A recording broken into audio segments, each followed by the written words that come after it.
Hello, good afternoon दोस्तों। और आज हम पढ़ेंगे radio communication system. Radio communication system के अंदर भी आज हम पढ़ेंगे एंटीना फंडामेंटल के बारे में। ठीक है, तो स्टार्ट करते हैं एंटीना के बारे में। एंटीना फंडामेंटल, सबसे पहले बात करते हैं भाई एंटीना होता क्या है। एंटीना एक तरह से क्या होता है, हमारा एक ट्रांसड्यूसर डिवाइस होती है, और ट्रांसड्यूसर का काम क्या होता है, कन्वर्ट करना। किसको कन्वर्ट करता है? इलेक्ट्रिकल पावर को इलेक्ट्रोमैग्नेटिक वेव्स के अंदर भी कन्वर्ट करता है, and vice versa electromagnetic waves को इलेक्ट्रिकल पावर के अंदर कन्वर्ट करना। तो जो हमारा ट्रांसड्यूसर है, जो हमारा एंटीना है, वो किसकी तरह काम कर सकता है? वो ट्रांसमिटिंग एंटीना की तरह भी काम कर सकता है, रिसीविंग एंटीना की तरह भी काम कर सकता है। तो एंटीना को हम किस तरह से यूज ले सकते हैं? Transmitting antenna and as a receiving antenna. तो ट्रांसमिटिंग एंटीना हमारा क्या काम करता है? जिससे हम ट्रांसमिट कर रहे हैं, ट्रांसमिट, सपोज करो कि अगर हम यहाँ से वो ट्रांसमिट कर रहे हैं, तो हम उसको क्या देंगे? इलेक्ट्रिकल सिग्नल देंगे। क्या देंगे हम? Electrical signal. और इलेक्ट्रिकल सिग्नल को हमारा एंटीना किस में कनेक्ट करेगा? इलेक्ट्रोमैग्नेटिक वेव के अंदर। और जब रिसीविंग एंटीना पे, रिसीविंग पे एंटीना क्या, एंटीना किसको रिसीव करेगा? इलेक्ट्रोमैग्नेटिक वेव को रिसीव करेगा, इलेक्ट्रोमैग्नेटिक वेव। और हमें आउटपुट के अंदर वहां पे इसको किस में कन्वर्ट करेगा? इलेक्ट्रिकल सिग्नल के अंदर कन्वर्ट करेगा। तो यानी एंटीना मेरा दोनों काम कर सकता है, ट्रांसमिटिंग एंटीना का भी काम कर सकता है, रिसीविंग एंटीना का भी काम कर सकता है। और अगर इनका टू वे कम्युनिकेशन हो, अगर एक ही एंटीना आपका ट्रांसमीटर का भी काम कर रहा है, रिसीविंग का भी काम कर रहा है, तो उसको क्या बोलते हैं? Two way communication. तो in two way communication same antenna can be use for both transmission and reception, यानी उसी को हम ट्रांसमिशन के लिए काम में ले सकते हैं, उसी को हम एज ए रिसेप्शन के रूप में काम में ले सकते हैं। अब हम बात करते हैं बेसिक एंटीना। बेसिक एंटीना के क्या अंदर क्या होता है कि जैसे ये सपोज करो कि आपके पास में आइसोट्रोपिक पॉइंट सोर्स है, पावर का सोर्स है। इससे सिग्नल में क्या हो रही है? ये आपकी रेडिएट कर रहा है, पावर रेडिएट, ये चारों दिशा के अंदर रेडिएट कर रहा है। ठीक है, तो power from an isotropic point source is equally distributed in all direction, is completely unfocus, इसका किसी भी फोकस नहीं है। तो ये हमारा बेसिक एंटीना का काम होता है। लेकिन हमें बेसिक चाहिए नहीं, हमें कई बार होता है यूनि डायरेक्शन में चाहिए, किसी एक ही डायरेक्शन में चाहिए। अगर आप टेलीकॉम इक्विपमेंट की बात करें तो वहाँ पे लाइन ऑफ साइट होती है। घर के ऊपर आपने, या अपने पेट्रोल पंप पे, या आपने ये जो टोल प्लाजा, इन पे देखे होंगे, इन पे इंटरनेट का काम कैसे होता है? वहाँ पे बड़े बड़े एंटीना लगा के, टावर लगा के, उसके ऊपर एक छोटी सी डिवाइस लगा देते हैं, जिसको नाम देते हैं हम SXT। वो क्या करते हैं, कहीं ना कहीं कोई दूसरी तरफ लाइन ऑफ साइट होती है। लाइन ऑफ साइट का मतलब है कि उसको एक पाथ या दूसरा कहीं से एंटीना दिखता है, जहां से उसको सिग्नल रिसीव होता है, इंटरनेट का काम होता है ना। तो अब हम बात करते हैं एंटीना गेन। गेन की जब हमने बात करी थी, हमने एनालॉग के, जब गेन का मतलब क्या होता है, किसी भी चीज का गेन कैसे निकालते हैं? Output upon input. तो एंटीना क्या है? हमारी एक पैसिव डिवाइस है। पैसिव डिवाइस का मतलब क्या होता है कि एंटीना मेरा क्या कंज्यूम करता है? पावर को। एंटीना क्या करता है? पावर कंजप्शन करता है। ऑब्वियस सी बात है, आप कुछ लोगे तो इसको पावर कंज्यूम करेगा, एग्जैक्टली जितना इसको पावर देंगे उतना तो रेडिएट नहीं करेगा। तो इसका मतलब है कि जो भी पावर हम रेडिएट कर रहे हैं वो लेस देन होगी हमारी इनपुट पावर से। तो हमारा एंटीना गेन क्या हो गया? Effective effective radiate output power divide by input power. तो एंटीना गेन को मैं लिख सकता हूँ, एंटीना गेन बराबर मेरा क्या हो गया? P output power upon P input power. अब बात करते हैं इफेक्टिव रेडिएट पावर। जो भी हमने बात करी कि भाई मेरा गेन की बात करी थी, गेन मेरा क्या होता है? पी आउटपुट, या effective power output divide by P input. तो अगर मैं इनपुट पावर को एंटीना के गेन से मल्टीप्लाई कर दूं तो मुझे इफेक्टिव रेडिएट पावर मिल जाएगी, है ना। तो effective radiate power is the gain of antenna multiplied by its input power, normal formula. For example, एक हाईली डायरेक्शनल एंटीना है, उसका गेन दे रखा आपको 7, इनपुट पावर दे रखा 1 किलोवाट, तो इसकी ERP, effective radiation power, radiate power कितनी हो जाएगी? 7 किलोवाट। इसी तरह से नेक्स्ट बात करते हैं रेडिएशन डेंसिटी, यानी जो हमारा एंटीना सिग्नल रेडिएट कर रहा है उसके रेडिएशन की डेंसिटी क्या है, यानी वो हमारा सिग्नल कितना डेंस रेडिएट कर रहा है। तो डेंसिटी ऑफ रेडिएट सिग्नल। तो हमारे पास में क्या है, जो भी हम, जैसे ये आइसोट्रोपिक पॉइंट सोर्स है, आइसोट्रोपिक पॉइंट सोर्स है, आइसोट्रोपिक पॉइंट सोर्स से ये स्पेरिकल के रूप में हमारे क्या हो रही है? पावर को, ये सिग्नल को क्या कर रहा है? रेडिएट कर रहा है।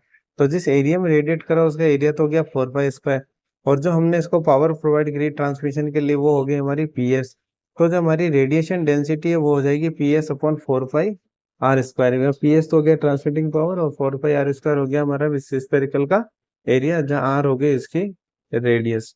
ठीक है, तो ये आइसोट्रोपिक रेडिएटर या पॉइंट सोर्स कोई भी मान लो, है ना, जनरेट स्पेरिकल वेव फ्रंट, ये हमने बात कर ली, रेडिएटली यूनिफॉर्म इन ऑल डायरेक्शन, क्योंकि ये अनफोकस्ड है बेसिक एंटीना के ऊपर हम इसका एग्जांपल ले रहे हैं। अब हम बात करते हैं कि भाई जो ये रेडिएशन पैटर्न, अभी तो हमने देखा रेडिएशन पैटर्न कैसा था, स्फेरिकल। तो जनरली हमेशा स्फेरिकल नहीं होता। तो रेडिएशन पैटर्न को हम क्या बोलते हैं कि रेडिएशन पैटर्न हम क्यों फाइंड आउट करते हैं? तो रेडिएशन फाइंड आउट पैटर्न हम इसलिए फाइंड आउट करते हैं टू नो रेडिएशन बिहेवियर, कि हमारे जो रेडिएशन है उसका बिहेवियर कैसा है, कैसे रेडिएट हो रहा है सिग्नल। तो एक्चुअली तो ये क्या होता है, 3D के अंदर काम करता है, क्योंकि हम एंटीना होते हैं उसको, लेकिन हमें उसको समझना किसमें, टू जी के अंदर, 2D के अंदर। तो 2D के अंदर हम इसको क्या कहते हैं, टू प्लेनर पैटर्न बोलते हैं।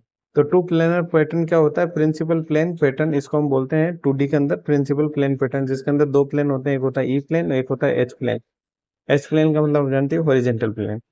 तो इसके पैटर्न को समझने के लिए एक हमने डायग्राम बनाया है, कि ये कई बार पूछ लिया जाता है कि साइड लॉब्स वगैरह ये शब्द हैं कुछ जो आ जाते हैं। तो ये पैटर्न है, ये क्या है कि रेडिएशन पैटर्न है। तो जिसमें कि ये आपको दर्शा रखे हैं, दो साइड लोब हैं, ये पीछे वाले को बैक लोब कह दिया, बीच में जगह को नल बोल दिया, ये हो गया मेन लोब। ये एच पी वी डब्ल्यू का मतलब होता है हाफ पावर बीम विड्थ। और ये हमारे हाफ पावर बीम विड्थ होते क्या है कि ये 3 dB फ्रीक्वेंसी, यानी ये मेन लोब को जहाँ पे 3 dB, ये तो मैक्सिमम है 10 dB, और ये है 7 dB। तो 7 dB और 10 dB का अंतर कितना हो गया, 3 dB। जहाँ से 3 dB हमारे इस मेन लोब को कट करती है, वहां से जो एंगल बनता है, ये जो एंगल बना रहा है हमारा इसके बीच में, ये इसको हम क्या बोलते थे, एच पी डब्ल्यू। तो ये डिफाइन करना पड़ता है, define for both principal plane plane network, यानी ई प्लेन और एच प्लेन के लिए। और जो साइड लोब होते हैं, side lobe separation measure of relation between main lobe and highest lobe. तो साइड लोब कैसे क्या करते हैं, हमारे मेजर करते हैं relation between main lobe and highest side lobe.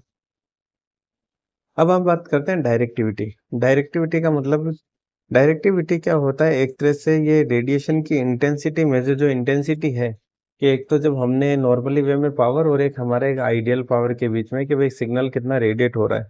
तो directivity factor D is defined the ratio of radiation intensity F max, यानी maximum radiation intensity obtain in main direction of radiation, यानी मैक्सिमम हमें जो radiation की direction के अंदर maximum intensity कितनी मिल सकती है, to the radiation intensity Fi that would be generated by a loss free isotropic radiator। अगर कोई विदाउट लॉस फ्री अगर एनवायरनमेंट है, तो उसके अंदर हमारे पास में मैक्सिमम रेडिएशन इंटेंसिटी कितनी मिल सकती है, इन दोनों के रेशियो को हम क्या बोलते थे, डायरेक्टिविटी। तो डायरेक्टिविटी का फॉर्मूला एग्जाम में पूछ लिया जाता है, एफ मैक्स अपॉन एफ आई। और जहाँ हमारी एफ आई जो इंटेंसिटी है, रेडिएशन इंटेंसिटी, वो क्या थे, पी टी अपॉन 4 पाई। तो दोनों फॉर्मूले जहाँ पे हमारे पास में क्या इंपॉर्टेंट है, रेडिएशन इंटेंसिटी होती है F I equal to P T upon 4 pi, और डायरेक्टिविटी को हम बोल देते हैं F max upon F I. अब बात करते हैं इफेक्टिव एरिया। इफेक्टिव एरिया क्या होता है, इफेक्टिव एरिया के अंदर हम ये फाइंड आउट करते हैं कि भाई maximum power that an antenna can pick up, कि भाई हमारा एक कोई एंटीना है, वो मैक्सिमम कितनी पावर को पिकअप कर सकता है। तो उसके लिए हम क्या करते हैं भाई, कि इफेक्टिव एरिया जिस एरिया के अंदर, और दूसरा पावर डेंसिटी, इन दोनों का क्या करवा देते हैं, मल्टीप्लेक्शन। तो इफेक्टिव एरिया क्या है, AW of an antenna is a parameter specially defined for receiving antenna. It is a measure for the maximum received power PR, maximum received power PR that an antenna can pick up। यानी इससे हम क्या find out करें effective area से, कि हमारा जो receiving power, receiving side जो हमारा एंटीना है, वो मैक्सिमम पावर कितनी पिकअप कर सकता है ना, maximum received power that PR that an antenna can pick up from a plane wave of the power density S. इसको हमने क्या नाम दे दिया, इफेक्टिव एरिया। तो इफेक्टिव एरिया का भी अगर कोई फॉर्मूला पूछे, तो क्या होता है कि भाई density, power density S multiply by effective area, वो मेरी है PR मैक्स। नेक्स्ट बात करें इनपुट इम्पीडेंस। तो one of the most significant parameter of antenna, कोई भी एंटीना होगा जब हम उसका, हमारा कुछ ना कुछ इनपुट इम्पीडेंस होगा, ऑब्वियस सी बात है उसके अंदर कुछ रेजिस्टेंस होगा, कुछ एक्स होगा, क्योंकि तब जब भी हम इसको बनाएंगे तो हमें रेजिस्टेंस और दोनों की यूज करना पड़ेगा। और एक हम सोर्स यूज करेंगे, सोर्स का भी कुछ रेजिस्टेंस होगा, कुछ इम्पीडेंस होगा, यानी इंडक्टेंस होगा। तो जो हमारे पैरामीटर अगर मैच नहीं होता है, तो उसमें हमारे क्या होता है, कुछ जो वेव है वापस क्या कर जाती है, रिफ्लेक्ट कर जाती है। तो one of the most significant parameter of an antenna is its input impedance. Input impedance को रिप्रेजेंट कैसे करते हैं, जेड इनपुट बराबर R input plus J X sine. तो impedance present at antenna feed point, ठीक है। और जो हमारा इनपुट इम्पीडेंस का जो रेजिस्टेंस है, उस रेजिस्टेंस को भी हम दो पार्ट में डिवाइड कर सकते हैं। एक होता है हमारा रेडिएशन रेजिस्टेंस, और एक होता है हमारा लॉस रेजिस्टेंस, ठीक है। अभी हम इसको आगे और समझेंगे। तो ये होता है कि अभी इम्पीडेंस मैचिंग होना जरूरी है, इम्पीडेंस मैचिंग एंड VS। अगर इम्पीडेंस मैच नहीं होगा तो VS WR जनरेट हो जाएगी। If impedance of antenna is not equal to the impedance of the cable its impedance, अगर हमारा जो एंटीना का इम्पीडेंस है, अगर वो इम्पीडेंस ऑफ केबल या इम्पीडेंस ऑफ ट्रांसमीटर या सर्टेन वो नहीं हुआ ट्रांसमीटर और इम्पीडेंस ऑफ केबल के, तो वहाँ पे क्या हो जाती है, डिसकंटिन्यू, यानी कुछ वेव वापस क्या कहते हैं, रिफ्लेक्ट बैक कर जाती है। जैसे कि ये मेरा सोर्स है, ये मेरा सोर्स का रेजिस्टेंस प्लस वो है, आप क्या बोलते हैं, इंडक्टेंस। और इसी तरह से मेरा एंटीना एंटीना का ये हमारा आर और ये हमारा loss resistance N plus X I N, इसको हमने क्या दे दिया, जेड आई एन। तो जेड आई एन मेरा जेड एस कॉम्प्लिकेट, हमने मैक्सिमम पावर ट्रांसफर थ्योरम में भी पढ़ा था। तो ये मेरा इसके क्या होना चाहिए, इक्वल होना चाहिए मैक्सिमम पावर या मैक्सिमम पावर रेडिएट करने के लिए, अदरवाइज मैं मैक्सिमम लेवल पर पावर रेडिएट नहीं कर पाएंगे हम। तो अगर कंडीशन जो है इम्पीडेंस मैचिंग की फुलफिल नहीं होती है, तो क्या होगा कि वहां पे क्रिएशन ऑफ स्टैंडिंग वेव का क्रिएशन हो जाता है, एंड सम पावर में भी रिफ्लेक्टेड बैक। ठीक है, तो which are characterize by parameter called voltage standing wave ratio. तो एग्जाम में क्वेश्चन यही पूछ लिया जाता है, VSWR की फुल फॉर्म क्या होती है। तो VSWR को क्या रिप्रेजेंट किससे करते हैं हम, एस से। एस का क्या होता है, V max upon V minimum. एक होता है मेरे भाई, अगर VSWR प्रेजेंट होगा इसका मतलब है रिफ्लेक्ट हो रही है, तो रिफ्लेक्ट हो रही है तो V reflect upon V forward, इसको हमने क्या नाम दे दिया, रिफ्लेक्शन कॉफिशिएंट। तो जो हमारा VSWR है उसको रिप्रेजेंट करते हैं ऐसे, VSWR होता है 1 प्लस रिफ्लेक्शन कॉफिशिएंट का mode divide by 1 minus reflection coefficient का मोड वैल्यू। तो इस क्वेश्चन में अगर मैं R की वैल्यू 0 रख दूं, R की वैल्यू 0 रख दूं, तो मेरा S बराबर क्या हो जाएगा, 1, यानी क्या हो गया, मेरा लोड क्या हो गया, मैच। और अगर मोड R की वैल्यू होगी 1 और S बराबर हो जाए 0, इसका मतलब है लोड ओपन और मेरा क्या हो गया, शॉर्ट सर्किट। या तो लोड क्या हो गया मेरा ओपन, या क्या हो गया, शॉर्ट सर्किट। अब बात करें हम डाइपोल के। डाइपोल के नाम से आपको समझ में आता है क्या है, आपके पास में दो पोल है। तो ये तो हो गया हमारे रोड और मेटल वायर, जिनकी बैंड वो क्या कहते हैं, वेवलेंथ है λ/2, यानी टोटल इसकी लेमडा वेवलेंथ कितनी होगी, λ/2। और ये हमारा है ट्रांसमिशन लाइन और फीडर। तो फ्रीक्वेंसी रेंज क्या होती है हमारे डाइपोल के, एग्जाम में पूछ लिया जाता है। फ्रीक्वेंसी रेंज होती है डाइपोल की 3 किलोहर्ट्ज टू 300 गीगा हर्ट्ज। तो डाइपोल की फ्रीक्वेंसी रेंज क्या होती है, 3 किलोहर्ट्ज से 300 गीगा हर्ट्ज। तो ये फ्रीक्वेंसी रेंज है हाफ वेव डाइपोल की। और सेम एक और होता है हाफ वेव फोल्डेड डाइपोल, इन दोनों की फ्रीक्वेंसी रेंज सेम ही होती है। अगर रेडिएशन पैटर्न की बात करें तो ओमनी डायरेक्शनल होती है in H plane. Omni directional का मतलब होता है एंटीना वो चारों डायरेक्शन में, यानी एच प्लेन यानी हॉरिजॉन्टल प्लेन के अंदर 360 डिग्री क्या कर रहा है, मूव कर रहा है, उसको हम क्या नाम देते हैं, ओमनी डायरेक्शनल। तो ये हमारे किसके अंदर काम आता है, मोबाइल कम्युनिकेशन के अंदर, है ना। इसके जो हाफ वेव डाइपोल है, इसको ये इसके एडवांटेज क्या है, इसका input impedance is not sensitive, है ना। क्योंकि इनपुट इम्पीडेंस अगर मैच नहीं करेगा तो हमारे क्या हो जाएगा, VSWR यानी स्टैंडिंग वेव्स क्या हो जाएगी, generate. Match well with the transmission line impedance, इसीलिए है कि भाई input impedance is not sensitive. Reasonable length of antenna match with size and directivity, ये तो होना ही चाहिए। डिसएडवांटेज की बात करें कि भाई following are the disadvantage. Disadvantage can not much effective due to single element and it can work better only with a combination. तो ये आपको डिसएडवांटेज वैसे याद करने की जरूरत नहीं है, आपको याद रखना फ्रीक्वेंसी रेंज। अब ये मैंने क्वेश्चन बताया था आपको कि VSWR की तो क्वेश्चन वो क्या कहते हैं, फुल फॉर्म भी पूछ ली जाती है। तो VSWR की फुल फॉर्म क्या हो जाती है, वोल्टेज स्टैंडिंग वेव रेशियो, ये हम देख चुके हैं। नेक्स्ट क्वेश्चन है, ए ट्रांसमिशन लाइन है जो VSWR2, ये हमने ले लिया 2।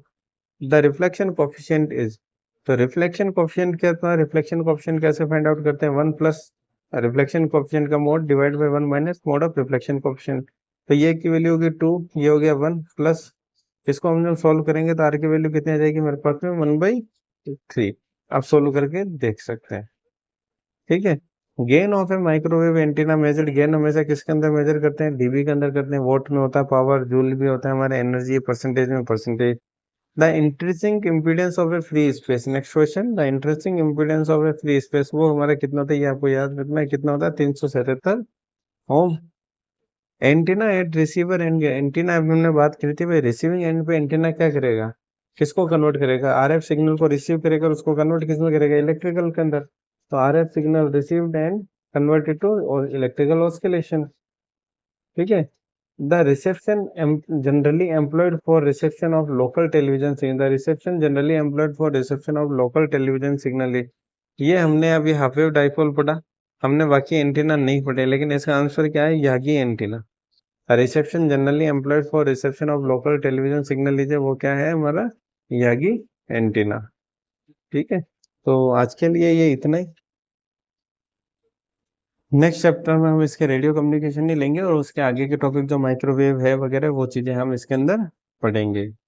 Thank you. अगर आपको चैनल को कंटेंट पसंद आए तो प्लीज़ चैनल को लाइक कीजिए, शेयर कीजिए, सब्सक्राइब कीजिए। Thank you.